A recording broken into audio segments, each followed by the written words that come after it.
মুসা আলাইহিস সালাতু ওয়াস সালাম তার সম্প্রদায়কে বললেন, ইস্তাঈনু বিল্লাহ, তোমরা আল্লাহর কাছে সাহায্য প্রার্থনা করো। কার কাছে? ওয়াসবিরু, ধৈর্য ধারণ করো। ইস্তাঈনু বিল্লাহি ওয়াসবিরু, ক্বালা মুসা লিকওমিহি ইস্তাঈনু বিল্লাহি ওয়াসবিরু, ধৈর্য ধারণ করো। ওয়াসবিরু, তোমরা আল্লাহর কাছে সাহায্য প্রার্থনা করো, ধৈর্য ধারণ করো। ইন্নাল আরদা লিল্লাহ, জমিন পুরাটা আল্লাহর। ইউরিসুহা মান ইয়াশাউ মিন ইবাদি, আল্লাহ পাক রব্বুল বলেন জমিন কার? জমিন কার? আল্লাহ তার এই জমিনের উত্তরাধিকার যারে চায় তাকেই বানায় দেয়। তাহলে জমিনের মূল মালিক আল্লাহ, যারে চায় তার উত্তরাধিকার বানায়। কিছুদিনের জন্য আপনাকে দেওয়া হবে, মানে পুরোপুরি না, আপনি কিছুদিন ভোগ করবেন, পরে আপনার ছেলে, পরে আপনার নাতি, এই করতে করতে শেষ, দুনিয়া কিয়ামত হয়ে যাবে। তাহলে কিছুই তো আপনার হইল না। তো মুসা আলাইহিস সালাম তার সম্প্রদায়কে বলে, ইস্তাঈনু বিল্লাহ, আল্লাহর কাছে সাহায্য চাও। ওয়াসবিরু, ধৈর্য ধারণ করো। ইন্নাল আরদা লিল্লাহ, জমিন পুরাটা আল্লাহর। যদিও ফেরাউন বাহিনীর বিরুদ্ধে বনি ইসরাঈল বলছে, তো যদিও মুফাসসিরিন কেরামের অনেকে লেখে ওই জমিন দ্বারা মিশুর উদ্দেশ্য যে আজকে ফেরাউন তারা যে সম্পত্তি ভোগ করে খাইতেছে এগুলার মালিক আল্লাহ, আল্লাহ চাইলেই ঘুরাইয়া দিয়া এগুলার ধ্বংস করবে, তোমাদেরকে মালিক বানায়া দিবে। সত্যি সত্যি কিছুদিন পরে তাদেরকে আল্লাহ মালিক বানায়।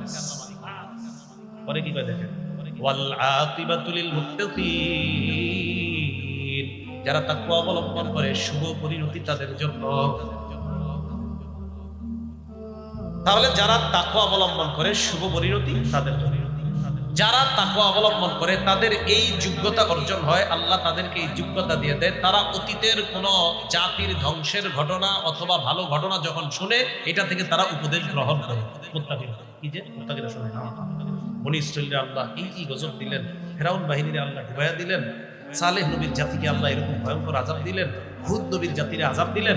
মুত্তাকিরা এগুলো নিয়ে গবেষণা করে যে এই যুগে এই অপরাধ যদি আমি করি, লূত নবীর সম্প্রদায় এমন করে, শুআয়ব নবীর সম্প্রদায় এটা করে, এই অপরাধ যদি আমাদের যুগে আসে, মুত্তাকি যারা তারা চিন্তা করবে না এই অপরাধ যেন আমার দ্বারা না হয়। মুত্তাকিরা অতীতের যত ঘটনা ভালো ঘটনা থেকেও শিক্ষা নেয়, মুত্তাকিরা খারাপ যত ঘটনা বিপদ গজব এইগুলা থেকেও শিক্ষা নেওয়ার গুণ অর্জন করে তারা, যারা তাকওয়া অবলম্বন। দলিল সূরা বাকারা 65-66 নাম্বার আয়াত। আল্লাহ বলেন, ওয়ালাকাদ আলিমতুমুল্লাযীনা আতাদাউ মিনকুম ফিস সাবতি ফাকুলনা লাহুম কুনু কিরাদাতান খাসিঈন, অবশ্যই তোমরা জেনেছো তাদের ব্যাপারে যারা তোমাদের মাঝে শনিবারের ব্যাপারে সীমা লঙ্ঘন করেছে। কি কোন ব্যাপারে? শনিবারে। দাউদ নবীর জামানায় এক জাতির আল্লাহ কাছে শনিবারে মাছ ধরতো। এগুলো কি করতো? শনিবারে ধরতো না, বাকি এমন একটা কাহিনী করতো যেন মাছগুলা এসে ওই জায়গায় আটকায়, রবিবারে গিয়ে ধরতো। আল্লাহ বলেন, অবশ্যই তোমরা তাদের ব্যাপারে জেনেছো তোমাদের মধ্যে যারা শনিবারের ব্যাপারে সীমা লঙ্ঘন করেছে, করার কারণে আমি আল্লাহ বললাম কুনু কিরাদাতান খাসিঈন, তোমরা নিকৃষ্ট বানর হয়ে যাও। তাহলে মুত্তাকিরা চিন্তা করবে যে সীমা লঙ্ঘনের গুনাহের কারণে এক জাতির আল্লাহ বানর বানায় দিয়েছে, শূকর বানায় দিয়েছে। তারা চিন্তা করবে না এই অপরাধ সীমা লঙ্ঘন নামক অপরাধ যেন আমার মাঝে না আসে, কারণ সীমা লঙ্ঘনের কারণে এক জাতির আল্লাহ বানর বানায় দিয়েছে। পরে আল্লাহ কি করে ফাজআলনাহা নাকালাল লিমা বাইনা ইয়াদাইহা ওয়া মা খালফাহা, আল্লাহ বলেন ফাজআলনাহা নাকালাল লিমা বাইনা ইয়াদাইহা, আমি আল্লাহ এই ঘটনা যারা সীমা লঙ্ঘন করেছে শনিবারের ব্যাপারে তাদেরকে বানর বানাইলাম, আমি আল্লাহ এটা নিদর্শন হিসাবে রাখলাম পরবর্তী জাতির জন্য। ওয়া মাউইযাতাল লিল মুত্তাকিন, এই ঘটনা আমি আল্লাহ মুত্তাকিদের জন্য ওয়াজ বানায়া দিলাম, উপদেশ বানায়া দিলাম। মুত্তাকিরা এটা উপদেশ হিসাবে নেবে। কি সর্বনাশ, সীমা লঙ্ঘনের কারণে ওই জাতিরে আল্লাহ বানর বানিয়েছে, আমি সীমা লঙ্ঘন করব না, আমার পরিবারকেও করতে দিব না। যারা মুত্তাকি হয়ে যাবে তাদের মাঝে এই অনুভূতি জাগ্রত হয়ে যাবে যে সীমা লঙ্ঘনের ফলাফল কখনো ভালো না। তাহলে বলেন, সীমা লঙ্ঘনের কারণে বিভিন্ন জাতিরে আল্লাহ ডুবায়া মারছে, কোন জাতিরে আল্লাহ পাথর বৃষ্টি দিয়ে মারছে। সূরা আনকাবুতের 40-41 নম্বর আয়াতে আল্লাহ বলেন, ফাকুল্লান আখাযনা বিযামবি ফামিনহুম মান আরসালনা আলাইহি হাসিবা, আমি আল্লাহ কাউকে পাথর বৃষ্টি দিয়ে শেষ করলাম, ওয়ামিনহুম মান আখাযাতুস সাইহা, কাউকে ভয়ঙ্কর চিৎকার এসে ধ্বংস করে দিয়েছে। ওয়ামিনহুম মান আরসালনা আলাইহি হাসিবা ওয়ামিনহুম মান খাসাফনা বিহিল আরদ, কাউকে আমি আল্লাহ জমিনের নিচে দাবিয়ে ধ্বংস করে দিয়েছি। কারণ ওয়ামিনহুম মান আগরাকনা, আমি একদলকে পানির নিচে ডুবাইয়া ধ্বংস করে দিয়েছি। এই বিভিন্ন জাতির ধ্বংসের ঘটনাগুলা মুত্তাকিদের জন্য ওয়াজ। সূরা নাহলের 128 নম্বর আয়াতে আল্লাহ বলেন, ইন্নাল্লাহা মা'আল্লাযীনা তাকাও ওয়াল্লাযীনা হুম মুহসিনুন, নিশ্চয়ই যারা তাকওয়া অবলম্বন করে, যারা মুত্তাকি হয়ে যায় এবং যারা সৎকর্মশীল, আল্লাহ বলেন নিশ্চয়ই আল্লাহ তাদের সাথে আছেন। রাতের বেলা আপনি রাস্তা দিয়ে হেঁটে যাচ্ছেন, হঠাৎ আপনার প্রস্রাবের ব্যাগ হয়েছে, আপনি চিন্তা করলেন এই রাস্তার পাশে আমি প্রস্রাব করে দিই, হঠাৎ আবার চিন্তায় পড়ে গেলেন এটা না আরেকজনের বাসা আছে, তার বাড়ির সামনে প্রস্রাব করলে ফজরের সময় ওইটা লোকটা কষ্ট পাবে, না না এটা আমার ঠিক না, আমি এমন জায়গায় যাই যে জায়গায় মানুষ চলাচল করবে না। আল্লাহ কয় এই যে তাকওয়া অবলম্বন করলা আমি তোর সাথে আছি। ইন্নাল্লাহা মা'আল-লাযীনা তাকাও, যারা তাকওয়া অবলম্বন করে আল্লাহ বলে নিশ্চয়ই আল্লাহ তাদের সাথে আছে। 4 নাম্বার, যারা তাকওয়া অবলম্বন করে তাদের দুনিয়াতেও ভয় নাই, আখিরাতেও ভয় নাই। বলেন তাকওয়া অবলম্বন করে দুনিয়াতেও আখিরাতেও, কারণ রাতের অন্ধকারে আল্লাহর ভয়ে চিন্তা করছে না না কেউ দেখবে না দুনিয়াতে, আমি এটা করেই ফেলি, আল্লাহ তো দেখতেছে। কিয়ামতের মাঠে আল্লাহ আপনাকে। সূরা আরাফের 35 নম্বর আয়াত আল্লাহ বলেন ইয়া বানি আদামা ইম্মা ইয়াতিয়ান্নাকুম রুসুলুম মিনকুম ইয়াকুসুনা আলাইকুম আয়াতি।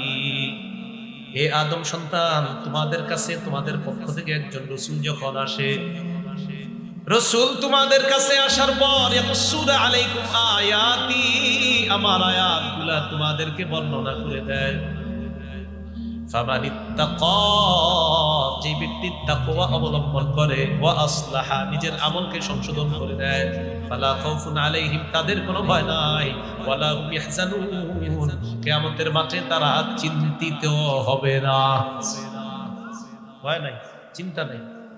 রাতের আধারে আল্লাহরে ভয় করছেন না, কিয়ামতের মাঠে বান্দা তোর ভয় নাই, তুই না আমারে ভয় করছিস, এখানে চিন্তার কারণ নাই। সুবহানাল্লাহ। তাকওয়া অর্জন করুন, আল্লাহ আপনার সাথে, দুনিয়াতেও আছে আখিরাতেও আল্লাহ আপনার সাথে। 5 নাম্বার, যারা তাকওয়া অবলম্বন করে তাদের ব্যাপারে আল্লাহ পাক রব্বুল আলামিন বলেন তাদের জন্য আল্লাহ পাক রব্বুল আলামিন বরকতের সবগুলা দরজা আল্লাহ খুলে দেয়। বরকতের সব দরজা খুলে দেয়। সূরা আরাফের 96 নম্বর আয়াতের বর্ণনা আল্লাহ বলেন ওয়ালাউ আন্না আহলাল কুরা আমানু ওয়াত্তাকাউ লাফাতাহনা আলাইহিম বারাকাতিম মিনাস সামাই ওয়াল আরদ। আল্লাহ বলেন ওয়ালাউ আন্না আহলাল কুরা আমানু, গ্রামবাসী যদি ঈমান আনতো, ওয়াত্তাকাউ তাকওয়া অবলম্বন করতো, লাফাতাহনা আলাইহিম বারাকাতিম মিনাস সামাই ওয়াল আরদ, আমি আল্লাহ আসমান আর জমিনের সমস্ত বরকতের দরজা তাদের জন্য খুলে দিতাম। তাকওয়া অবলম্বন করলে আসমান জমিনের বরকতের সব দরজা খুলে দিবেন কে? আল্লাহ। 6 নাম্বার, যারা তাকওয়া অবলম্বন করে তাদেরকে আল্লাহ বেহিসাব ব্যাপক অনেক বড় পুরস্কার আল্লাহ তাদেরকে দান করবেন। সূরা তালাকের 5 নাম্বার আয়াতে আল্লাহ বলেন যালিকা আমরুল্লাহি আনজালাহু ইলাইকুম, এটা আল্লাহর নির্দেশ, তিনি তোমাদের প্রতি নাযিল করলেন। ওয়া মাইয়াত্তাকিল্লাহা ইয়াজআল লাহু মিন আমরিহি ইসরা, ওয়া মাইয়াত্তাকিল্লাহা, যে ব্যক্তি আল্লাহকে ভয় করে, আল্লাহ বলেন ইয়াজআল লাহু মিন আমরিহি ইসরা, আল্লাহ পাক রব্বুল আলামিন তার বিষয়গুলা সহজ করে দেয়। ইউকাফির আনহু সাইয়্যাতিহি, আল্লাহ তার গুনাহগুলো maaf করে দেয়। ওয়া ইউযিম লাহু আজরা, আল্লাহ তার জন্য বিরাট প্রতিদান দান করে দেয়। 7 নাম্বার, যারা তাকওয়া অবলম্বন করে গায়েব থেকে তাদের রিজিকের ফয়সালা হয়ে যায়। এই জোরে বলেন, যারা তাকওয়া অবলম্বন করে কোথা থেকে ফয়সালা হয়? আরো জোরে, কোথা থেকে? সূরা তালাকের 2 নাম্বার এবং 3 নাম্বার আয়াত আল্লাহ বলেন ওয়া মাইয়াত্তাকিল্লাহা ইয়াজআল লাহু মাখরাজা, যে ব্যক্তি আল্লাহকে ভয় করে আল্লাহ তাকে সমস্ত বিপদ আপদ থেকে উত্তরণের ব্যবস্থা করে দেয়। ওয়া ইয়ারযুকুহু মিন হাইসু লা ইয়াহতাসিব, বিশ্বাস করেন আল্লাহ বলেন তাকে আল্লাহ রিজিক এমন জায়গা থেকে দেয় সে কল্পনাও করতে পারবে না। প্রত্যেকে এমন জায়গা থেকে দেয় সে কল্পনাও করতে পারবে না, কারণ গায়েব থেকে আল্লাহ রিজিকের ব্যবস্থা করে দিবেন, আপনি কল্পনাও করতে পারেন না। আপনি তাকওয়া যদি অবলম্বন করেন, করব তো ইনশাআল্লাহ। 8 নাম্বার, যারা মুত্তাকি তাকওয়া অবলম্বন করে তাদেরকে আল্লাহ স্পেশাল নূর দান করে, ওই নূরের সাহায্যে তারা দুনিয়াতে চলে। তাকওয়া অবলম্বন করেন, নূরের সাহায্যে চলে। এই নূর আপনাকে গুনাহ করতে দিবে না, এই নূর আপনাকে গুনাহ করতে দিবে না।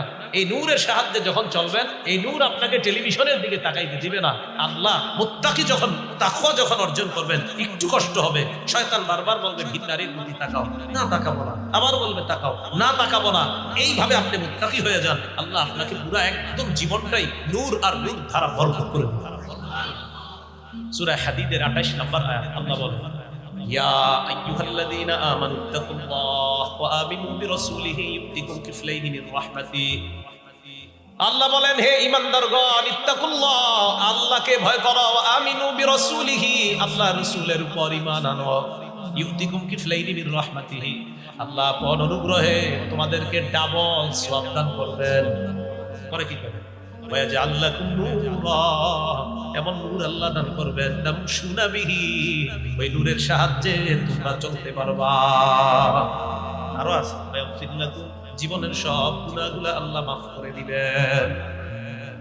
এগুলা 9 নাম্বার, তাকওয়ার মাধ্যমে শয়তানের কুমন্ত্রণা থেকে বাঁচা যায়। সুবহানাল্লাহ।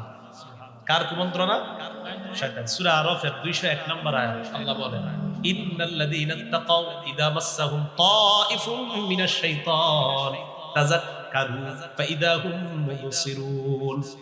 যারা তাকওয়া অবলম্বন করে, ইন্নাল্লাযীনা তাকাউ, যারা তাকওয়া অবলম্বন করে, ইযা মাসসাহুম তাইফুম মিনাশ শাইতান, তাদেরকে যখন শয়তানের কোনো কুমন্ত্রণা স্পর্শ করে, শয়তানের কোনো কুমন্ত্রণা স্পর্শ মানে আপনি তাকওয়া অবলম্বন করে ইদানিং চলা শুরু করছেন, হঠাৎ শয়তানের কুমন্ত্রণা আপনার ভিতরে এসে গেছে, তাযাক্কারু, সাথে সাথে আল্লাহর স্মরণ এসে যায়। সুবহানাল্লাহ।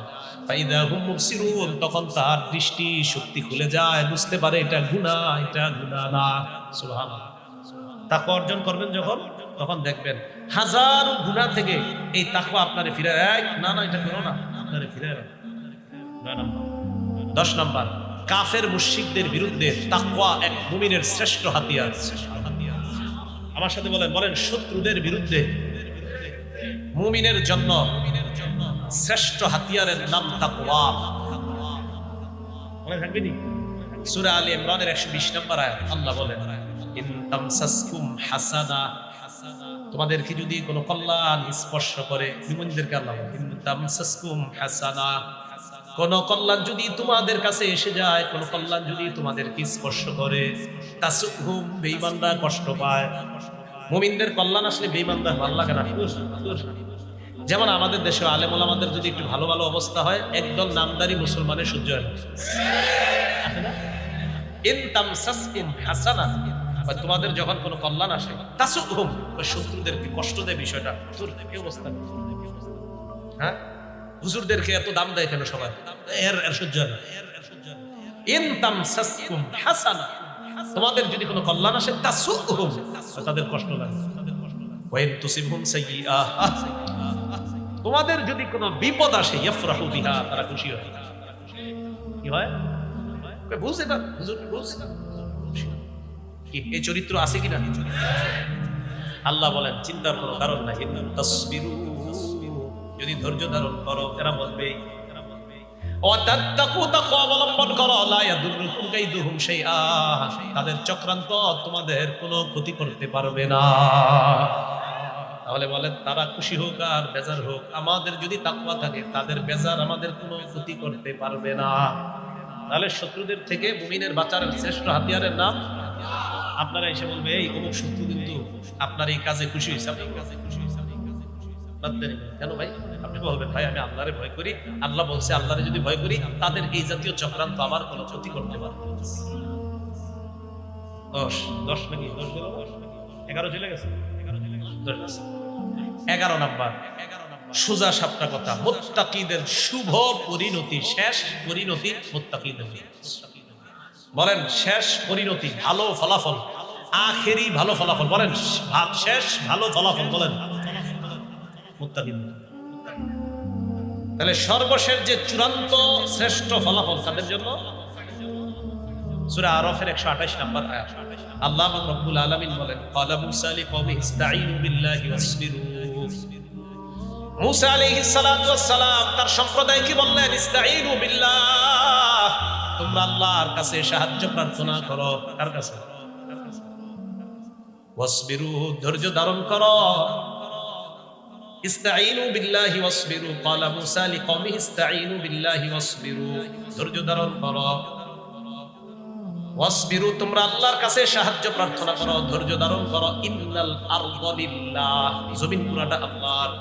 ইউরিসুহা মান ইয়াশাউ মিন ইবাদি, আল্লাহ পাক রব্বুল বলেন জমিন কার? জমিন কার? আল্লাহ তার এই জমিনের উত্তরাধিকার যারে চায় তাকেই বানায় দেয়। তাহলে জমিনের মূল মালিক আল্লাহ, যারে চায় তারে উত্তরাধিকার বানায়। কিছুদিনের জন্য আপনাকে দেওয়া হবে, মানে পুরোপুরি না, আপনি কিছুদিন ভোগ করবেন, পরে আপনার ছেলে, পরে আপনার নাতি, এই করতে করতে শেষ, দুনিয়া কিয়ামত হয়ে যাবে। তাহলে কিছুই তো আপনার হইল না। তো মুসা আলাইহিস সালাম তার সম্প্রদায়কে বলে ইস্তাঈনু বিল্লাহ, আল্লাহর কাছে সাহায্য চাও। ওয়াসবিরু, ধৈর্য ধারণ করো। ইন্নাল আরদা লিল্লাহ, জমিন পুরাটা আল্লাহর। যদিও ফেরাউন বাহিনীর বিরুদ্ধে বনি ইসরাঈলে পড়ছে, তো যদিও মুফাসসিরিন কেরামের অনেকে লেখে ওই জমিন দ্বারা মিশর উদ্দেশ্য যে আজকে ফেরাউন তারা যেই সম্পত্তি ভোগ করে খাইতেছে এগুলার মালিক আল্লাহ, আল্লাহ চাইলেই ঘুরাইয়া দিয়া এগুলার ধ্বংস করবে, তোমাদেরকে মালিক বানায়া দিবে। সত্যি সত্যি কিছুদিন পরে তাদেরকে আল্লাহ মালিক বানায় দিবে। পরে কি করে দেখেন, ওয়াল আকিবাতু লিল মুত্তাকিন, যারা তাকওয়া অবলম্বন করে শুভ পরিণতি তাদের জন্য। তাহলে যারা তাকওয়া অবলম্বন করে শুভ পরিণতি তাদের জন্য। মুত্তাকিদের 12 নাম্বার ফলাফল, শেষ ফলাফল, যারা তাকওয়া অবলম্বন করে তাদের এই যোগ্যতা অর্জন হয়, আল্লাহ তাদেরকে এই যোগ্যতা দিয়ে দেন। তারা অতীতের কোন জাতির ধ্বংসের ঘটনা অথবা ভালো ঘটনা যখন শুনে, এটা থেকে তারা উপদেশ গ্রহণ করে। মুত্তাকিরা কি যে মুত্তাকিরা শুনে, বনি ইসরাঈলকে আল্লাহ এই গজব দিলেন, ফেরাউন বাহিনীর আল্লাহ ডুবাইয়া দিলেন, সালেহ নবীর জাতিকে আল্লাহ এরকম ভয়ঙ্কর আযাব দিলেন, হুদ নবীর জাতিরে আযাব দিলেন। মুত্তাকিরা এগুলো নিয়ে গবেষণা করে যে এই যুগে এই অপরাধ যদি আমি করি, লূত নবীর সম্প্রদায় এমন করে, শুআয়ব নবীর সম্প্রদায় এটা করে, এই অপরাধ যদি আমাদের যুগে আসে, মুত্তাকি যারা তারা চিন্তা করবে না এই অপরাধ যেন আমার দ্বারা না হয়। মুত্তাকিরা অতীতের যত ঘটনা ভালো ঘটনা থেকেও শিক্ষা নেয়, মুত্তাকিরা খারাপ যত ঘটনা বিপদ গজব এইগুলা থেকেও শিক্ষা নেওয়ার গুণ অর্জন করে তারা, যারা তাকওয়া অবলম্বন করে। দলিল সূরা বাকারা 65-66 নাম্বার আয়াত, আল্লাহ বলেন ওয়ালাকাদ আলিমতুমুল্লাযীনা আ'তাদাউ মিনকুম ফিস-সাবতি ফাকুলনা লাহুম কুনু কিরাদাতান খাসিঈন, অবশ্যই তোমরা জেনেছো তাদের ব্যাপারে যারা তোমাদের মাঝে শনিবারের ব্যাপারে সীমা লঙ্ঘন করেছে। কি কোন ব্যাপারে? শনিবারে। দাউদ নবীর জামানায় এক জাতির আল্লাহ করেছে শনিবারে মাছ ধরো, এগুলো কি করতো? শনিবারে ধরতো না, বাকি এমন একটা কাহিনী করতো যেন মাছগুলা এসে ওই জায়গায় আটকায়, রবিবারে গিয়ে ধরতো। আল্লাহ বলেন অবশ্যই তোমরা তাদের ব্যাপারে জেনেছো তোমাদের মধ্যে যারা শনিবারের ব্যাপারে সীমা লঙ্ঘন করেছে, করার কারণে আমি আল্লাহ বললাম কুনু কিরাদাতান খাসিঈন, তোমরা নিকৃষ্ট বানর হয়ে যাও। তাহলে মুত্তাকিরা চিন্তা করবেন সীমা লঙ্ঘনের গুনাহের কারণে এক জাতির আল্লাহ বানর বানায়া দিয়েছে, শূকর বানায়া দিয়েছে। তারা চিন্তা করবে না এই অপরাধ সীমা লঙ্ঘন নামক অপরাধ যেন আমার মাঝে না আসে, কারণ সীমা লঙ্ঘনের কারণে এক জাতির আল্লাহ বানর বানায়া দিয়েছে। পরে আল্লাহ কি করে দেখেন, ফাজআলনাহা নাকালাল লিমা বাইনা ইয়াদাইহা ওয়া মা খালফাহা, আল্লাহ বলেন ফাজআলনাহা নাকালাল লিমা বাইনা ইয়াদাইহা, আমি আল্লাহ এই ঘটনা যারা সীমা লঙ্ঘন করেছে শনিবারের ব্যাপারে তাদেরকে বানর বানাইলাম, আমি আল্লাহ এটা নিদর্শন হিসাবে রাখলাম পরবর্তী জাতির জন্য। ওয়া মাউইযাতাল লিল মুত্তাকিন, এই ঘটনা আমি আল্লাহ মুত্তাকিদের জন্য ওয়াজ বানায়া দিলাম, উপদেশ বানায়া দিলাম। মুত্তাকিরা এটা উপদেশ হিসাবে নিবে। কি সর্বনাশ, সীমা লঙ্ঘনের কারণে ওই জাতিরে আল্লাহ বানর বানিয়েছে, আমি সীমা লঙ্ঘন করবো না, আমার পরিবারকেও করতে দিব না। যারা মুত্তাকি হয়ে যাবে তাদের মাঝে এই অনুভূতি জাগ্রত হয়ে যাবে যে সীমা লঙ্ঘনের ফলাফল কখনো ভালো না। তাহলে বলেন সীমা লঙ্ঘনের কারণে বিভিন্ন জাতিরে আল্লাহ ডুবায়া মারছে, কোন জাতিরে আল্লাহ পাথর বৃষ্টি দিয়ে মারছে। সূরা আল-কাবুতের 40-41 নম্বর আয়াতে আল্লাহ বলেন ফাকুল্লান আখাযনা বিযামবি ফামিনহুম মান আরসালনা আলাইহি হাসিবা, আমি আল্লাহ কাউকে পাথর বৃষ্টি দিয়ে শেষ করলাম, ওয়ামিনহুম মান আখাযাতুস সাইহা, কাউকে ভয়ঙ্কর চিৎকার এসে ধ্বংস করে দিয়েছে, ওয়ামিনহুম মান আরসালনা আলাইহি হাসিবা ওয়ামিনহুম মান খাসাফনা বিহিল আরদ, কাউকে আমি আল্লাহ জমিনের নিচে দাবিয়ে ধ্বংস করে দিয়েছি। কারণ ওয়ামিনহুম মান আগরাকনা, আমি একদলকে পানির নিচে ডুবাইয়া ধ্বংস করে দিয়েছি। এই বিভিন্ন জাতির ধ্বংসের ঘটনাগুলা মুত্তাকিদের জন্য ওয়াজ, যে এই গজবের কাজ করলে এই গজব আসে। আল্লাহ আমাদের সকলকে তাকওয়ার ব্যাপারে যে কথাগুলো বললাম জানলাম এর উপর আমল করার তৌফিক দান করেন।